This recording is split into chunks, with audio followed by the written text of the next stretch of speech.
না ভাই ভাই শোনেন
আসসালামু আলাইকুম ওয়া রাহমাতুল্লাহি ওয়া বারাকাতুহু।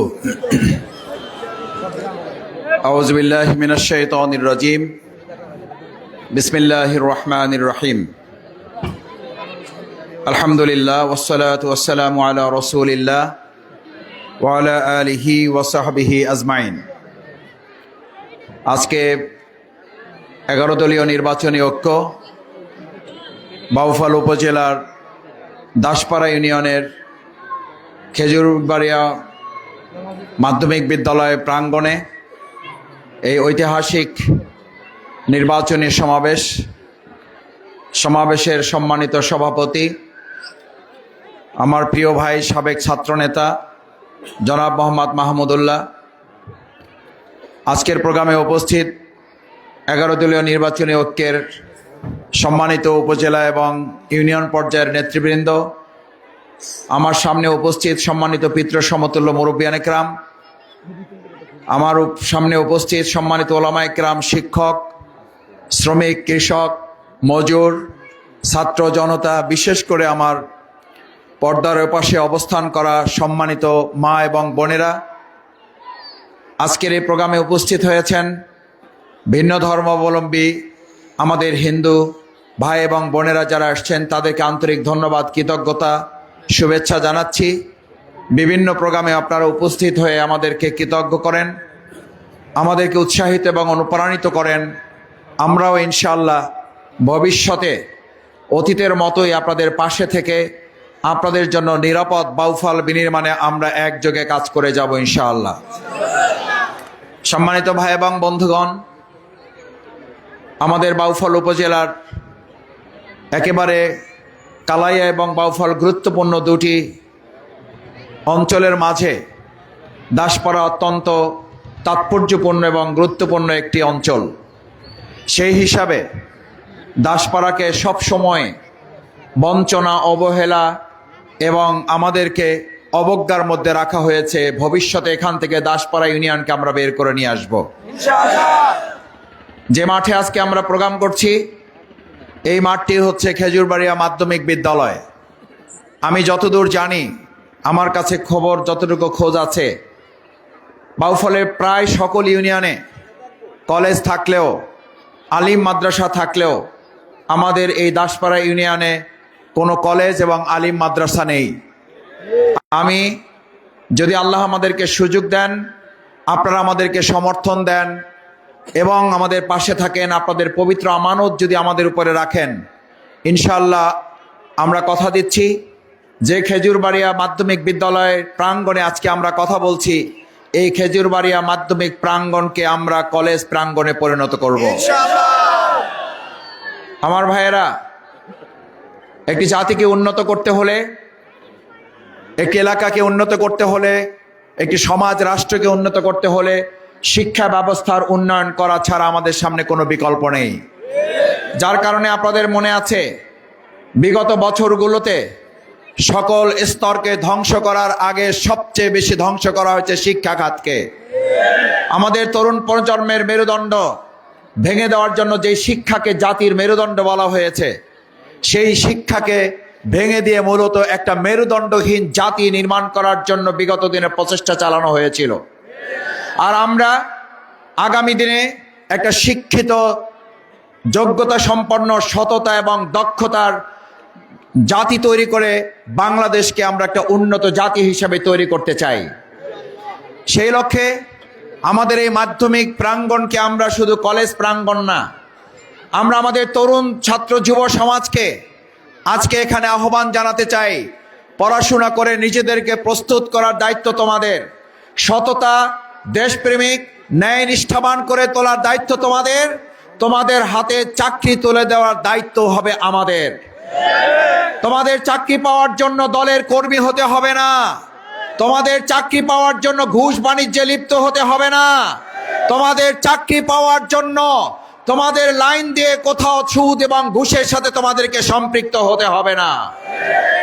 সম্মানিত দাসপাড়া ইউনিয়নবাসী, আজকে আমরা যেই এলাকায় আপনাদের মাঝে এসেছি, এই এলাকায় আপনারা জানেন আমাদের এখান থেকে শুরু করে বাংলা বাজার থেকে শুরু করে আমাদের বিডিসি পর্যন্ত গুরুত্বপূর্ণ পটুয়াখালী যাওয়ার জন্য সবচেয়ে গুরুত্বপূর্ণ যে রাস্তাটি, এই রাস্তাটি এমনভাবে আমাদের সামনে এখন আছে, রাস্তা আছে কিন্তু আমাদের আস্থা নাই। এই আস্থাহীন রাস্তাকে ঠিক করার জন্য আগামী দিনে দাঁড়িপাল্লায় ভোট দিয়ে আপনারা রাস্তায় আস্থা নিয়ে আসার জন্য রাজি আছেন কারা? ইনশাআল্লাহ রাজি আছেন?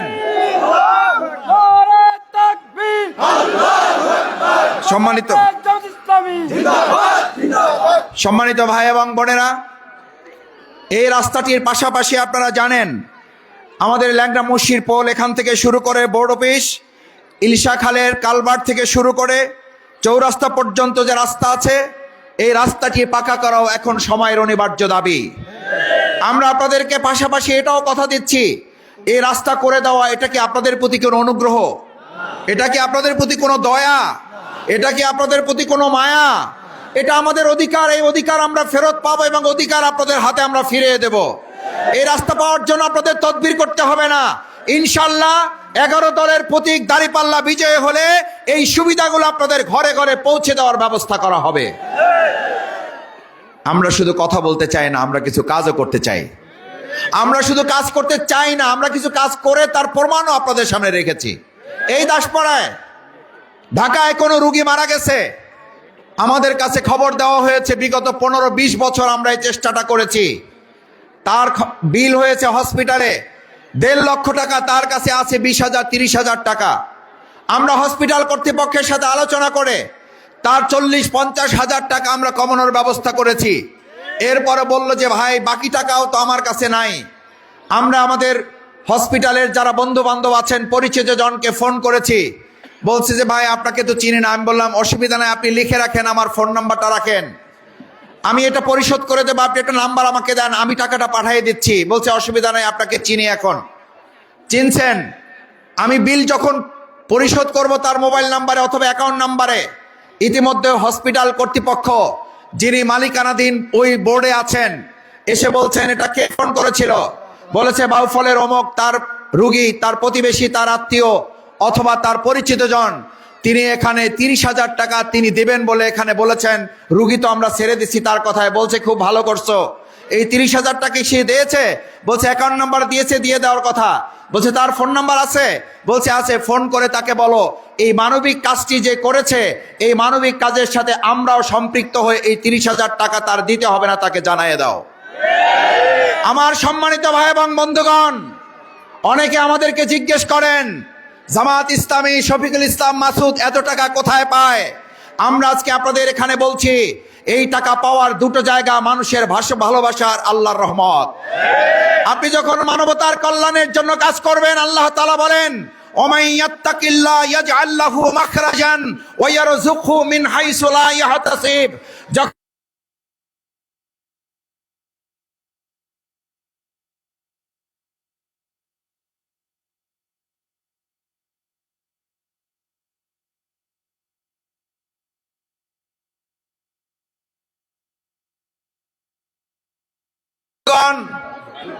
এই দাসপাড়া অঞ্চলে অগ্নিকাণ্ডে ঘর পুড়ে গেছে, আমাদের কাছে ফোন করা হয়েছে।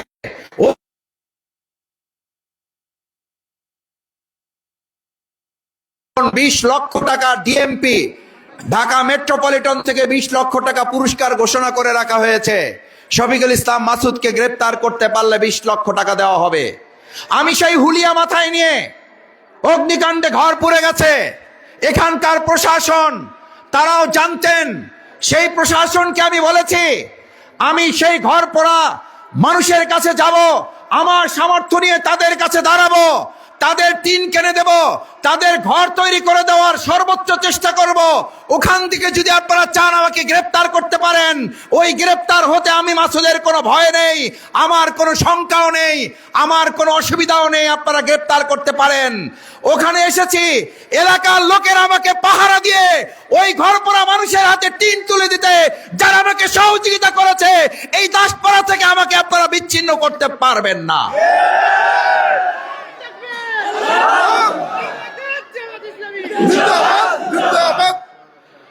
আমি 2 বার গ্রেপ্তার হয়েছি, কোনোবার ঘর থেকেও গ্রেপ্তার হই নাই, আবার কোনোবার পলাতক থেকেও আমি গ্রেপ্তার হই নাই।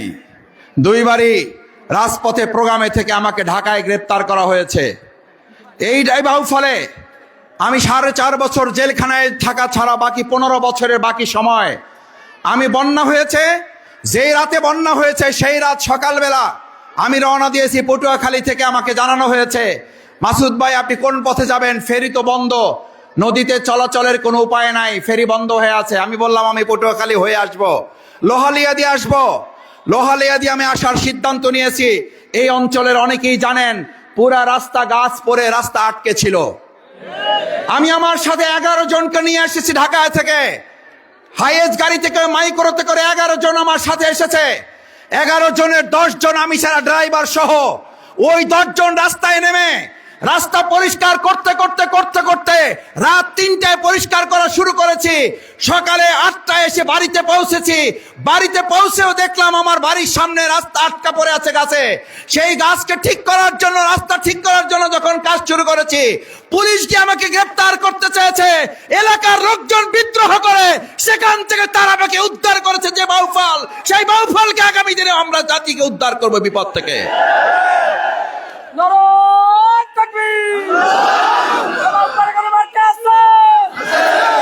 আমার সম্মানিত ভাই এবং বন্ধুগণ, আমি আস্তে আস্তে জাতীয় পত্রিকার একজন ঢাকার সাংবাদিক আমাকে ফোন করেছেন, বাউফলকে 0 থেকে এই হিরো পর্যায়ে পৌঁছানোর আপনার ক্যারিশমাটা কি? আপনি এমন কি করেছেন বাউফলে? এই আস্তে আস্তে কথা শেষ করে গাড়ি থেকে তারপরে নেমেছি। এমন কি করেছেন? আমি সেই সম্মানিত সাংবাদিক ভাইকে বলেছি আমি বাউফলে কিছুই করতে পারি নাই, শুধু একটা কাজ করেছি। অত্যাচার, নির্যাতন, জুলুম, নিপীড়নের সময় বাউফলের তথাকথিত নেতারা যখন আরামায়েশে ঢাকায় জীবন কাটিয়েছে, আমি তখন বাউফলবাসীর সাথে মিথ্যা মামলা, হামলা, গ্রেপ্তারি পরোয়ানা হুরিয়া মাথায় নিয়ে এই এলাকাবাসীর পাশে দাঁড়িয়ে তাদের দুঃখ দুর্দশা লাঘবে আমি কাজ করার চেষ্টা করেছি। আমার নামে 350 মামলা দেওয়া হয়েছে, আমাকে 4.5 বছর জেলখানায় রাখা হয়েছে। এখানে মা বোনদের মধ্যে এমন কেউ হয়তো আছেন, আমার সেই মিথ্যা মামলা 4.5 বছর জেল, আমার 350 মামলা শেষ করতে সময় লেগেছে মাত্র 7 মাস। আমার আইনজীবীরা চেষ্টা করে কষ্ট করে 7 মাসে আমাকে জামিন করালো, আমাকে 4.5 বছর পর জেল থেকে বের হতে হয়েছে। 3 বার বের হয়েছি জেল থেকে। প্রথমবার আমাকে পিছন থেকে হাত করা বেঁধে তাৎক্ষণিকভাবে জেল গেট থেকে আবার গ্রেফতার করে গুম করে রাখা হলো 4 দিন। পরিবার জানে না, আইনজীবী জানে না আমাকে কোথায় রাখা হয়েছে, কাউকে জানতে দেওয়া হলো না। সবাই জানে আমাকে গুম করা হয়েছে, আমাকে ক্রস ফায়ার দেওয়া হবে। 4 দিন রাখার পর আমার নামে আবার নতুন মিথ্যা মামলা দিয়ে আবার আমার নামে রিমান্ড দিয়ে আমাকে জেলখানায় পাঠানো হলো। আবার 3 মাস পর আমি জামিন করলাম, হাইকোর্ট থেকে একটা অর্ডার নিলাম। আমার ভাই এবং বন্ধুগণ, আমি আমার গল্প শোনানোর জন্য বলছি না, বলছি আমার এলাকার পাশে থাকার জন্য। আমার সর্বোচ্চ চেষ্টাটাই হচ্ছে আজকের এই ঐতিহাসিক উপচে পড়া গণমানুষের ভিড় তার সবচেয়ে বড় প্রমাণ। হাইকোর্ট থেকে একটা অর্ডার নিলাম, এখানে অনেকেই জানেন সেই অর্ডারের নাম হচ্ছে no arrest no harass. Arrest করতে তো পারবেনই না, তাকে কোনো ঝামেলাও করতে পারবেন না। 3.5 মাস পর জামিন হলো ওই মামলার। আমি ওই কপিটার হাতে কোরআন শরীফ, যেই কোরআন শরীফ আমি আন্ডারলাইন করে করে পড়ে ওটাকে আত্মস্থ করার চেষ্টা করেছি। এক হাতে কোরআন শরীফ, আর এক হাতে আমি হাইকোর্টের সেই অর্ডার নিয়ে বের হয়ে কেবল জেল গেট থেকে পা রাখলাম। আবার সেই ডিবি, এনএসআই, এসবির লোকেরা আমাকে জেল গেট থেকে চোখ বেঁধে সাথে সাথে আমাকে মাইক্রোতে তুললো। আমি এটা বলছি এই জন্য, সেই দিন সোমবার ছিল, আমি রোজা অবস্থায় ছিলাম, মাগরিবের সময় হয়েছে। গাড়িতে যখন উঠছি তখন ইফতারের সময়। আমি বললাম, ভাই আমি রোজাদার, আমাকে চোখ বেঁধে রেখেছেন, আমাকে অন্তত একটি ইফতার করার সময় দেন। বলছে, বিপদে পড়লে এরকম আল্লাহর নাম বহু চোর বদমাইশরাও গ্রহণ করে। আমি বললাম, আপনার এই কথায় শুধু আমার বুক কাঁপে নাই, আপনাদের এই কথায় আল্লাহর আরশ কেঁপে উঠেছে। এই আরশ কাঁপা আপনাদের এক সময় এর পরিণতি আপনাদের ভোগ করতে হবে। আজকেও কাউকে কাউকে দেখি আমরা শহীদ পরিবারকে নিয়ে যখন আমরা তাদেরকে সম্মান দিচ্ছি, মর্যাদা দিচ্ছি, আমরা তাদের স্নেহ মমতা যখন গ্রহণ করছি, তখন এক শ্রেণীর নেতারা এখন আমাদেরকে একইভাবে ক্রিটিসাইজ করেন, আমাদেরকে ভণ্ড বলেন, আমাদেরকে প্রতারক বলেন। এই ভণ্ড এবং প্রতারক বলায় আর সাজিব আবার কেঁপে উঠলে সেখান থেকে আপনারাও কেউ রক্ষা পাবেন না। বের হয়েছি, আমার হাতে নো অ্যারেস্ট নো হ্যারেজের কপিটা শুধু ওনাদেরকে একটু দেখানোর চেষ্টা করলাম, পিছনে হাত বাঁধা। আমি বললাম, ভাই আমার হাতে এক হাতে কোরআন শরীফ আছে, যদি ওইটা একটু রাখেন। বলছে, আমাদের উজু নাই, আপনি আপনার মতো রাখেন। আমি কোরআন শরীফটা কোন রকম হাত পিছনে একটু ঘুরাই আমার সিটের কাছে রাখলাম। আমি বললাম, ভাই আমার আর এক হাতে নো অ্যারেস্ট নো হ্যারেজের একটা কপি আছে, এই কপিটা একটু দেখেন। আমার মায়েরা, আমার বোনেরা, আপনারা এমন অনেক মা বোন আছেন, আমার সহধর্মীর ঘরের পরিবারের সদস্যরা গিয়ে বলতো, তোমার মুক্তির জন্য আমাদের মায়েরা বোনেরা তাহাজ্জুদ নামাজ পড়ে তোমার জন্য দোয়া করেছে, তোমার জন্য রোজা রেখে দোয়া করেছে। আজকে একজন ঘরে এসে আমাকে বলে গিয়েছে, মাসুদের জন্য দুশ্চিন্তার দরকার নেই, ও শুধু তোমাদের পরিবারের সন্তান না, ও আমাদেরও ভাই, ও আমাদেরও সন্তান, ওকে দেখে রাখার দায়িত্ব আমরা আল্লাহর কাছে সমর্পণ করেছি।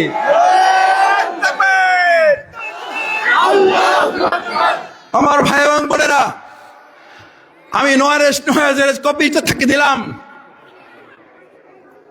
কতটা নির্যাতন নিপীড়নের পথ পাড়িয়ে তারপর বাউফলবাসীর সাথে থাকার চেষ্টা করেছি। নো অ্যারেস্ট নো হ্যারেজের কপিটা দেখার সাথে সাথে তির্যকের হাসি, অট্ট হাসি দিয়ে বলল, আপনি নো অ্যারেস্ট নো হ্যারেজ হাইকোর্টের ভয় দেখান আমাদের।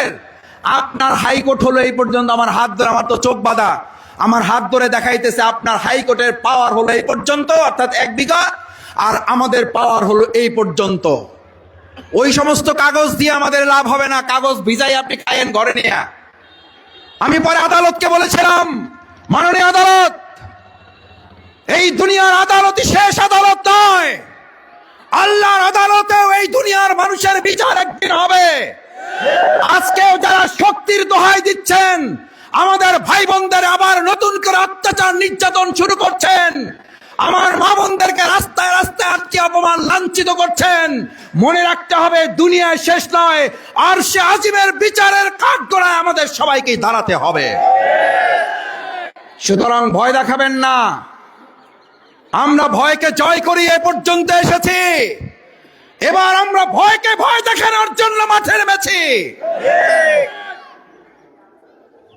আমি কোথাও কোথাও শুনি দাসপাড়ায় ভোট দিতে হলে আমাদেরকে দেখাইয়ে ভোট দিতে হবে। আমি আবার কোথাও কোথাও শুনি দাঁড়িপাল্লায় ভোট দিলে কি পাবেন, আমরা আপনাদের নগদে দিয়ে যাচ্ছি। মাসুদ তো আপনাদের পরে দিবে, আমরা নগদে দিয়ে যাচ্ছি। কত দেয় ভাইয়েরা? কোরবানির হাটে গরু ছাগল বিক্রি হয়, এখন আমরা শুনতেছি বাউফলে নাকি মানুষ বিক্রি করারও কেউ কেউ পায়তারা করতেছে। এই গরু ছাগল বিক্রি করার জন্য যেমন মালিক পক্ষ থাকে, এরা হলো প্রকৃত মালিক। এরা এরকম 500-1000 কিছু বিক্রি করে না। ওই গরু ছাগলের দামও 60,000, 80,000, 1 লক্ষ, 1.5 লক্ষ টাকা। আর কিছু দালাল থাকে, এই দালালরা এসে মাঝখানে 500-1000 লেনদেন করে। এবার পরিষ্কার বলতে চাই, মানুষ বিক্রির দালালি করলে ওই সমস্ত দালালদের মতো রশি দিয়ে গ্যাসের সাথে বেঁধে প্রশাসনকে খবর দিয়ে আপনাদেরকে শায়েস্তা করা হবে। আপনাদের দাসপাড়া লোকদের মূল্য কি 500-1000 নেমে আসছে? আমি আজকে আপনাদের কাছে জিজ্ঞেস করতে চাই, এই কাজ কেউ করতে আসলে রশি দিয়ে বেঁধে প্রশাসনকে খবর দিতে পারবেন কারা? পারবেন? পারবেন? এটা পারতে হবে, এটা আমাদের অধিকার, এটা আমাদের দায়িত্ব। ভোট আমাদের পবিত্র আমানত, এই আমানত দিয়ে কাউকে সিনিমিনি খেলতে দেওয়া হবে না। আমার ভাই এবং বন্ধুগণ, আমাদের এই প্রিয় এলাকা অত্যন্ত শান্তিপূর্ণ এলাকা। অশান্ত করার জন্য কেউ কেউ চেষ্টা করছেন। মাওলানা দেলোয়ার হোসেন সাইদি রাহিমাহুল্লাহর একটা ওয়াজ না করলে হক আদায় হবে না। আমরা মৌচাকের মৌমাছি, আমরা এই বাউফলটা একটা মৌচাক, এটাকে আমরা পাহারাদারি করছি। আমরা হিন্দু ভাইদের পাহারাদারি করেছি বিগত 15 বছর। আমরা আমাদের মুসলিম ভাই বোনদের পাশে ছিলাম 15 বছর। অত্যাচার নির্যাতনের মুখে আমরা যেমন এই মৌচাক পাহারা দিয়েছি, এখন এসে কেউ কেউ আমাদেরকে একটু টেস্ট করতে চান, ঢিল মেরে দেখতে চান মৌমাছিগুলো ঠিকঠাক আছে কিনা। মনে আছে মৌচাকে ঢিল মারলে পরিস্থিতি কি হয়? ওই ঠান্ডা, ওই শান্ত, ওই ভদ্র, ওই বিনয়ী মৌমাছিগুলা মৌচাক পাহারা দিতে কাদের কোনো অসুবিধা নাই। ওই কষ্ট সে স্বীকার করতে পারে, যেহেতু কষ্ট করতেছে আর তার প্রতি অন্যায়ভাবে কেউ ঢিল ছুঁড়ে মেরেছে। এবার মৌমাছির কোনো দায়িত্ব আছে না নাই? না নাই? আছে দায়িত্ব। এই দায়িত্ব দাসপাড়াবাসী নিবে। ওই মৌমাছি ঢিল ছোড়া ব্যক্তির পিছনে ছুটতেই থাকে, এরপরে পুকুরে ঝাঁপ দেয়। পুকুরে ঝাঁপ দেওয়ার পরও মৌমাছি এবার তার মাথার উপরে ঘুরতে থাকে, এরপর সে পানিতে ডুব দেয়। মৌমাছি অপেক্ষা করে কখন মাথা তুলবা, তারপরে তোমাকে হুল ফুটিয়ে তোমাকে জবাব দেব, তুমি অন্যায় করেছো, তার জবাব তোমাকে পেতে হবে। আমার ভাই এবং বন্ধুগণ, নিশ্চিত পরাজয় জেনে একটা পক্ষ আবল তাবল বকা শুরু করেছে এবং আমাদের নির্যাতিত নিপীড়িত মানুষকে তারা, আমাদের ভাইদেরকে তারা অপমান, লাঞ্ছনা এবং শারীরিকভাবে আহত করার চেষ্টা করছে। আমরা একটা কথা বলতে চাই, ভয় দিয়ে এবার বাউফল জয় করা যাবে না। এবার বাউফল জয় করতে হলে ভালোবাসা দিয়ে জয় করতে হবে। ভালোবাসার প্রমাণ হচ্ছে হাজার হাজার জনতার উপস্থিতি, আর ভয়ের প্রমাণ হচ্ছে এই দেশ থেকে পালিয়ে যাওয়ার ইতিহাস। আমরা চাই না নতুন আর কোন ফ্যাসিবাদ তৈরি হোক যাদেরকে আবার বাউফল ছাড়া হতে হবে। আমরা বাউফল ছাড়ার কথা বলছি না, কিন্তু কেউ কেউ তো বাউফল ছাড়ার হুমকি দিচ্ছেন। কেন দিচ্ছেন আমরা জানি। এই কারণে আপনি আপনার জায়গা থেকে বাউফলবাসীর জন্য নিরাপত্তা এবং শান্তির গ্যারান্টি নন, আপনি মানুষকে হুমকির গ্যারান্টি। হুমকি ধমকি দিয়ে বাউফলবাসীকে এবার আর নিস্তব্ধ নিথর করা যাবে না। আমরা জানি আগামী 12 তারিখ দাঁড়িপাল্লা প্রতীকে ভোট দেওয়ার জন্য আমার মা বোনরা রাস্তায় বের হলে তাদেরকে রাস্তায় রাস্তায় আটকে দেওয়ার জন্য হয়তো কেউ কেউ ষড়যন্ত্র করতে পারেন। আমার মা বোনেরা এখানে বসে আছেন, আমার ভাইদের, আমার বাবাদের, আমার চাচাদের, আমার খালুদের, আমার দাদাদের, আমার তরুণ শিক্ষার্থী যুবকদের, যারা 2024 সালের জুলাই আগস্টের গণ অভ্যুত্থানে জীবন বাজি রেখে আবু সাইদ মুগ্ধের মতো শহীদ মেহেদীর মতো তোমরা জীবন বাজি রেখে 7 শহীদের বাউফল, 250 আহত পঙ্গুত্ব বরণকারীর বাউফল, সেই বাউফলে আমার মা বোনদেরকে হাত জাগিয়ে দেখাও। রাস্তায় কেউ আটকাতে আসলে বুকে গুলি ধারণ করব, একটা ভোট কাউকে ছিনতাই করতে দেব না।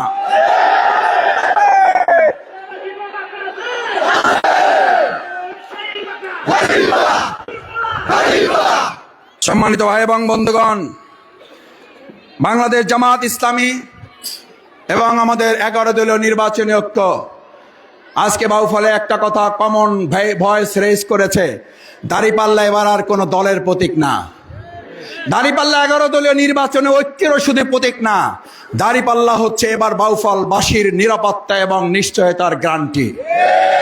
সুতরাং এই প্রতীকে ভোট দেওয়ার জন্য আগামী 12 তারিখ সিদ্ধান্ত নিতে হবে এই দাসপাড়াকে মাদক মুক্ত একটা দাসপাড়া করার জন্য। দাসপাড়ায় মাদক আছে না নাই? এই মাদক আমরা ভবিষ্যতে চলতে দিতে চাই না। এই মাদক মুক্ত একটা দাসপাড়া যদি করতে হয় তাহলে মাদক মুক্ত নেতৃত্ব ছাড়া মাদক মুক্ত দাসপাড়া করা যাবে না। আজকে এখানে যারা উপস্থিত আছেন আপনাদেরকে সিদ্ধান্ত নিতে হবে মাদক যুক্ত বাউফল নাকি মাদক মুক্ত বাউফল। যদি মাদক মুক্ত বাউফল হয় তাহলে দাঁড়িপাল্লা প্রতীকে ভোট দিয়ে মাদক মুক্ত বাউফলের জন্য আমাদেরকে কাজ করতে হবে। সম্মানিত ভাই এবং বন্ধুগণ, আমাদের এই প্রিয় বাউফল, এই বাউফলকে আমরা বলেছি এখানে সব দল মতের মানুষেরা আমরা একটা পরিবারের মতো করে এখানে বসবাস করব। আমি বারবার বলি আমি রাজনীতি করি ঢাকায়, পদ্মা পার হওয়ার পর আমার একটা রাজনৈতিক দল থাকে, সেই রাজনৈতিক দলের নাম হলো বাউফলবাসী। আমি এবার বারবার বলছি আপনি বিএনপি করেন কোনো অসুবিধা নাই, আপনি ইসলামী দল করেন কোনো অসুবিধা নাই। আলহামদুলিল্লাহ আমি ধান্দি মাদ্রাসা থেকে দাখিল পাশ করেছি, বিলবিলাস থেকে আলিম পাশ করেছি, বাউফল থেকে ফাজিল পাশ করেছি, রাজশাহী বিশ্ববিদ্যালয় থেকে বাংলা ভাষা ও সাহিত্যে অনার্স মাস্টার্স করে পিএইচডি ডিগ্রি করেছি শুধু বাউফলবাসীর সম্মানের দিকে তাকিয়ে। কারণ এই বাউফলবাসী কি অশিক্ষিত না শিক্ষিত জনপদ? শুধু শিক্ষিত জনপদ, এটাকে উচ্চ শিক্ষিত জনপদ হিসাবে আমাদের মর্যাদা আছে না নাই? আলহামদুলিল্লাহ সেই বাউফলকে সম্মান এবং মর্যাদার জায়গায় যদি রাখতে হয় তাহলে বিনয়ী, শিক্ষিত, সৎ, দক্ষ, উন্নত একটা জাতি বিনির্মাণের জন্য শিক্ষিত, সৎ এবং বিনয়ী নেতৃত্ব আমাদের দরকার আছে না নাই? আমার ভাই এবং বন্ধুগণ, আজ বাউফল মাদ্রাসার কথা বলেছি এই জন্য আমার ডানে বামে সামনে পিছনে অনেক ওলামায়ে কেরাম আছেন। আমাদের ওলামায়ে কেরাম এবার ঐক্য আছে না নাই? একটু আগে বক্তব্য দিয়েছেন আমাদের খেলাফত মজলিস, বাংলাদেশ খেলাফত মজলিস সহ আমাদের প্রায় 11 দলের আলহামদুলিল্লাহ আমাদের বাউফলে যত মত পথের ওলামায়ে কেরামগণ আছেন আমি তাদের স্নেহ এবং দোয়া নিয়ে আশা করছি সব দল মত পথের ওলামায়ে কেরামগণকে সাথে নিয়ে আমাদের মাদ্রাসা, আমাদের মক্তব, আমাদের মসজিদ ইনশাল্লাহ সংস্কার করে এগুলোকে উন্নয়নের ধারায় আমরা এগিয়ে নিয়ে যাব ঐক্যবদ্ধ ভূমিকা পালন করার মাধ্যমে। আমাদের আলেমদের মধ্যে কেউ বিভেদ তৈরি করতে পারবে না। আমরা আলেমরা ঐক্যবদ্ধ আছি, আমাদের আলেমগণ ঐক্যবদ্ধ থাকবে। ঐক্যবদ্ধ বাউফল বিনির্মাণে হিন্দু মুসলিম ভাই ভাই আমরা একসাথে কাঁধে কাঁধ মিলিয়ে কাজ করব। আসুন আমাদের সেরকম একটা বাউফল পরিবার বিনির্মাণের জন্য আজ যারা কাঁধে কাঁধ মিলিয়ে এখানে সমস্ত ভয়কে জয় করে এসেছেন, সমস্ত ভয়কে জয় করে আগামী 12 তারিখ সারাদিন দাঁড়িপাল্লায় ভোট, গণভোটে জয়যুক্ত করে আমরা বিচার এবং সংস্কার করে মানবিক বাংলাদেশ বিনির্মাণ করব ইনশাআল্লাহ। সেই প্রত্যাশা ব্যক্ত করে সবাইকে আন্তরিক ধন্যবাদ, কৃতজ্ঞতা জানিয়ে ইতিমধ্যে মাহমুদুল হক সাহেব বাউফলে এসেছেন, হাসনাত আব্দুল্লাহ এসেছেন। আগামী 6 তারিখ আমাদের নেতা আমাদেরকে দেখতে আসবেন, আর অন্য দলের নেতাদেরকে দেখার জন্য বরিশাল যাওয়া লাগবে। আমাদের নেতাকে দেখতে যাব না, আমাদের নেতা দেখতে আসবেন। আমাদের নেতা আমাদের পাবলিক ফিল্ডে আগামী 6 তারিখ ইনশাল্লাহ সকাল 9টায় দলে দলে যোগদান করে আমিরে জামাত ডাক্তার শফিকুর রহমানের প্রোগ্রাম আমরা সফল করব। ঢাকা বিশ্ববিদ্যালয়ের ভিপি সাদিক কায়েম আমাদের মাঝে উপস্থিত হবেন, 11 দলের নেতৃবৃন্দ আমাদের মাঝে উপস্থিত হবেন। আসুন সেই প্রোগ্রাম বাস্তবায়নে সবাই দলে দলে যোগ দিয়ে আমরা আমাদের বাউফলকে একটা বার্তা দিতে চাই। সেই বার্তা হচ্ছে 12 তারিখ সারাদিন, 12 তারিখ সারাদিন, 12 তারিখ সারাদিন গণভোটে আমরা কিসের পক্ষে? গণভোটে কিসের পক্ষে? আমরা হায়ের পক্ষে। কেউ কেউ মুখে হায়ের কথা বলেন, মাঝে মধ্যে বুকের ভিতর থেকে না বের হয়ে যায়। আমরা এই মুনাফিকি আগামী দিনে বাউফলে বাংলাদেশে চলতে দেওয়া হবে না। হা জয়যুক্ত করে একটা মানবিক রাষ্ট্র আমরা বিনির্মাণ করব ইনশাআল্লাহ। সেই প্রত্যাশা ব্যক্ত করে সবাইকে ধন্যবাদ, কৃতজ্ঞতা জানিয়ে, বিশেষ করে আমার মা বোনেরা এখানে এসেছেন তাদের প্রতি কৃতজ্ঞতা জ্ঞাপন করে এখন আপনাদের মাঝে অত্যন্ত গুরুত্বপূর্ণ একটি ঘোষণা আছে। সেই ঘোষণা আপনারা সবাই 1 মিনিটের জন্য শুনে এবং দেখে যাবেন। সবাইকে ধন্যবাদ। আসসালামু আলাইকুম। আজকে আমাদের এই অনুষ্ঠান যোগদান করছেন জাতীয়বাদী দল ইউনিয়নের ধর্ম বিষয়ক সম্পাদক জনাব মোহাম্মদ শফিকুল ইসলাম সিরাজি। তিনি মাশাআল্লাহ, আলহামদুলিল্লাহ দ্রুত ঘোষণা দিন।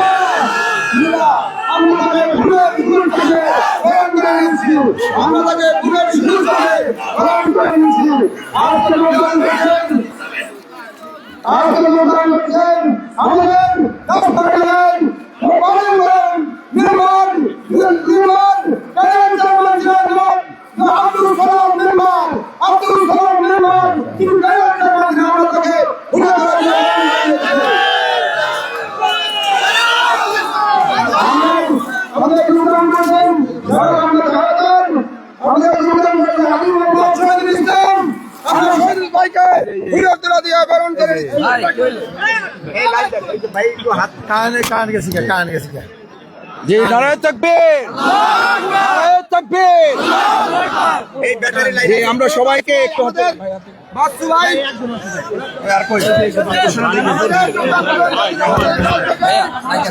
যে সবাই নারায়ে তাকবীর, নারায়ে তাকবীর। সবাই দোয়া করবেন ভাইদের জন্য। कौन सा नेता? मासूद भाई। कौन सा नेता? मासूद भाई। मासूद भाई। मासूद भाई। बाहुबलते। मासूद भाई। दस्तपराते। मासूद भाई। मासूद भाई। मासूद भाई। जोरे बोलें। मासूद भाई। मार काटा की। मासूद भाई। नार्म का मार काटा की। जोरे बोलें। गरीब पल्ला। जोरे बोलो। गरीब पल्ला। জি, শুকরিয়া, সবাই ধন্যবাদ। আসসালামু আলাইকুম রহমতুল্লাহ।